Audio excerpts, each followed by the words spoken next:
नमस्कार दोस्तों, stock market studies में फिर से एक बार आपको स्वागत है। तो आज मैं बात करने वाला हूँ एक हाउसिंग फाइनेंस कंपनी के बारे में। तो आप पहले ही कंपनी का नाम देख चुके हैं, पीएनबी हाउसिंग फाइनेंस। तो जितने सारे हाउसिंग फाइनेंस कंपनी है उनमें से नंबर 1 पोजीशन में है एचडीएफसी। आप सभी जानते हैं एचडीएफसी के बारे में। तो एचडीएफसी नंबर 1 है। तो उसी क्राइटेरिया के हिसाब से यहाँ पे आप देखेंगे तो एचडीएफसी के जो क्राइटेरिया है उसके हिसाब से पीएनबी जो हाउसिंग फाइनेंस है, ये भी एक हाउसिंग के लिए ही काम करते हैं, हाउसिंग फाइनेंस के ऊपर ही काम करते हैं। तो इस कंपनी के बारे में आज बात करूंगा क्योंकि कंपनी से एक अच्छा खासा न्यूज यहाँ पे आ चुके हैं। तो इस न्यूज कितना पॉजिटिव है और फ्यूचर के लिए इस कंपनी के न्यूज कितना ग्रोथ दे सकते हैं, उसके बारे में जरूर बात करूंगा। तो वीडियो को पूरा देखते जाइए। और अभी तक आपने इस चैनल को सब्सक्राइब नहीं किया तो जरूर सब्सक्राइब कर लेना, क्योंकि आपको daily basis stock market information और अपडेट चाहिए तो इस चैनल में बने रहिए। तो चलो देख लेते हैं आज के स्टॉक के न्यूज के बारे में।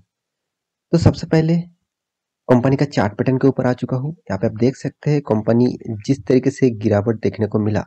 पहले गैपा में ओपन हुआ, पिछले दिनों में जो क्लोजिंग था वो 420 था और आज के दिन का जो ओपनिंग है वो 431 है। मतलब एक 10 पॉइंट का यहाँ पे जाम देखने को मिला। मैं 10% की बात नहीं करूँ, 10 पॉइंट का जाम देखने को मिला। उसके बाद देखिए धीरे धीरे धीरे करके नेगेटिव में गया।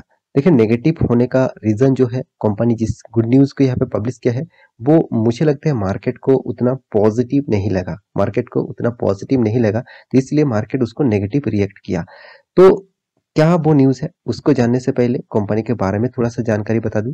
कंपनी स्टार्ट हुआ था 1988 में और कंपनी टोटली जो नंबर ऑफ एम्प्लॉयज है 2018 के हिसाब से 1290 एम्प्लॉय कंपनी के पास है।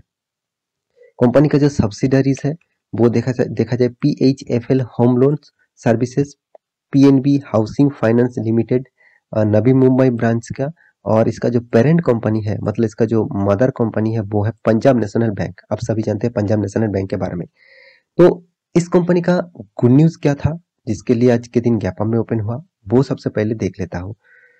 तो यहाँ पे मैं देखिए दिग्गज वेबसाइट मनी कंट्रोल के वेबसाइट के ऊपर आ चुका हूँ। यहाँ पे आपको न्यूज के बारे में पूरा पता चल जाएगा किस तरीके से न्यूज यहाँ पे आज के दिन पब्लिश किया गया। तो यहाँ पे जो न्यूज पब्लिश किया है आप देख सकते हैं, PNB housing finance board gives note to raising 2500 crore via rights issues.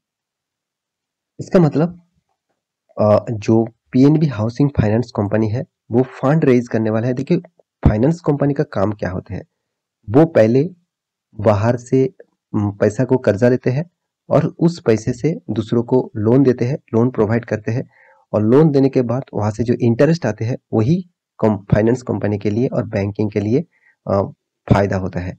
तो यहाँ पे आप देख सकते हैं कंपनी जो बता रहा है, आप खुद ही देख लीजिए। कंपनी बता रहा है कि पीएनबी हाउसिंग फाइनेंस जो एक्चुअली मार्च 9 तारीख को कंपनी ने एक बात यहाँ पे बताया है, said it's board had approved. क्या अप्रूव करने वाला है, अप्रूव कर चुके हैं raising 2500 crore 2500 crore through the right issue months after it. यहाँ पे जो टर्मिट है 4000 करोड़ का जो फंडिंग रेज का डील हुआ था उनमें से 2500 करोड़ का अभी तक फंड इंक्रीज मतलब रेज कर चुके हैं। तो ये जो न्यूज है ऑब्वियसली पॉजिटिव है, मगर यहाँ पे जो राइट इशू जो 2500 करोड़ का टोटल इशू होने वाले थे 4000 करोड़, मगर वहां से 2500 करोड़ का टोटल इशू हो चुके हैं। तो इसलिए मार्केट को थोड़ा सा नेगेटिविटी लगा। फंड तो आया मगर पूरा के पूरा नहीं आया, मतलब पूरा के पूरा इंक्रीज नहीं कर पाए। तो इस बात को भी मार्केट उतना पॉजिटिवली नहीं लिया। तो मुझे लगता है इस डेटा को नेगेटिविटी में यहाँ पे कंपनी ले चुके हैं। तो यहाँ पे नेगेटिविटी इशू हो चुका है। तो इसीलिए स्टॉक में आज के दिन प्रेशर देखने को मिला। तो क्या इस कंपनी कितना फ्यूचर के लिए पॉजिटिव है, क्या इस कंपनी इन्वेस्टमेंट के लिए ठीक ठाक है, उसके बारे में बात करने से पहले मैं आपको कुछ डेटा यहाँ पे आपको दिखाना चाहता हूँ। तो चलो एक एक करके डेटा आपको दिखा देता हूँ। सबसे पहले कंपनी का रेवेन्यू के बारे में बात करूँ तो कंपनी का रेवेन्यू देख सकते हैं। टोटल जो रेवेन्यू है वो पहले 2018 में 5,400 करोड़ था, सॉरी 5,400 5,488 करोड़ था। 19 में 7,600 करोड़ बना, 2020 में 8,400 करोड़ बना, 2021 में 7,600 करोड़ बना। इसका मतलब कंपनी का रेवेन्यू ठीक ठाक लेवल में अभी तक दिख रहा है। अभी देख लेते हैं नेट प्रॉफिट। तो नेट प्रॉफिट के बारे में बात करूं तो कंपनी का प्रॉफिट बहुत अप्स एंड डाउन है। 800 करोड़ का प्रॉफिट हुआ था 18 में, 19 में 1000 करोड़ का प्रॉफिट हुआ था, 20 में 6000 करोड़ का प्रॉफिट हुआ था, 2021 में 900 करोड़ का प्रॉफिट हुआ। तो ओवरऑल बात करूं कंपनी का प्रॉफिट रेशियो बहुत अप्स एंड डाउन लेकर काम कर रहा है। तो उसके बाद बारी आते हैं कंपनी का ईपीएस मतलब अर्निंग पर शेयर। देखिए अर्निंग पर शेयर कोई खराब नहीं है, 55 रुपीज पर शेयर में कंपनी अर्निंग कर रहा है और पहले अर्निंग था 71 रुपीज पर शेयर में।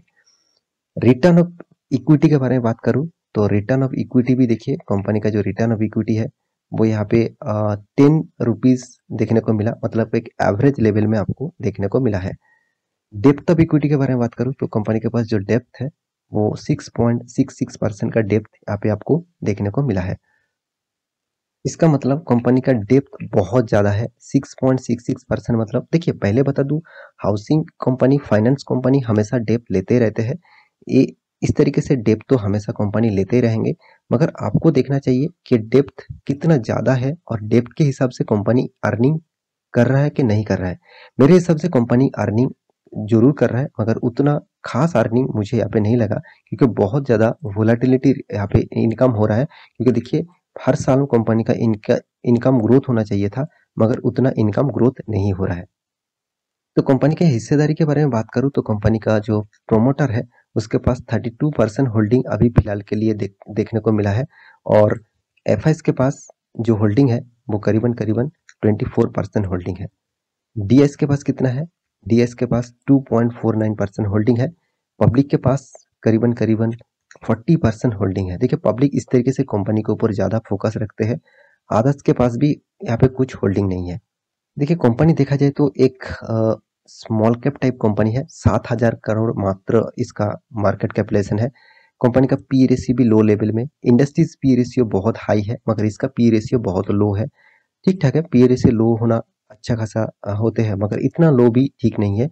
कंपनी का एनुअली इनकम 925 करोड़ है। कंपनी का डेप्थ देखिए 54,000 करोड़ है। कंपनी का जो टोटल जो साइज है उसके हिसाब से डेप्थ कंपनी का बहुत ज्यादा है। तो कंपनी का जितने सारे पैरामीटर है उनके हिसाब से बात करूँ तो कंपनी जिस फील्ड में काम करते हैं उसका जो कॉम्पिटिटर है उसके हिसाब से कंपनी 6 नंबर रैंकिंग में है उसका मार्केट कैपिटलाइजेशन के हिसाब से, क्योंकि 7,000 करोड़ इसका मार्केट कैपिटलाइजेशन है। और कंपनी का टोटल जो year of year basis company का परफॉर्मेंस है मैं पहले आपको दिखा चुका हूँ। अभी देख लेते हैं कंपनी आपको किस तरीके से रिटर्न दिया। देखिए कंपनी आपको टोटली देखा जाए तो 5 साल में भी 15% तक नेगेटिव रिटर्न, 3 साल में 22% तक नेगेटिव रिटर्न, 1 साल में भी नेगेटिव रिटर्न। तो हर फिगर यहाँ पे नेगेटिविटी में है कंपनी का। और यहाँ पे कंपनी के रिजर्व के बारे में बात करूं, देखिए रिजर्व कंपनी अच्छा खासा बढ़ा चुके हैं, मानता हूँ रिजर्व बढ़ चुके हैं, मगर कंपनी का कर्जा भी धीरे धीरे बढ़ते जा रहा है। तो यहाँ पे जो कंपनी के जो टोटल प्रोमोटर के पास हिस्सेदारी है मैं पहले ही बता चुका, 32% होल्डिंग प्रोमोटर के पास है। एफआईएस ने ज्यादातर माल उठा के रखा 24%, डीएस ने ना के बराबर माल उठाया और पब्लिक के पास 40% होल्डिंग है। तो ओवरऑल बात करूं इस कंपनी मुझे तो उतना खास नहीं लगा जिस तरीके से परफॉर्मेंस कंपनी को देना चाहिए था और होना चाहिए था। आप खुद ही देख लीजिए कंपनी किस तरीके से डाउनफॉल में है।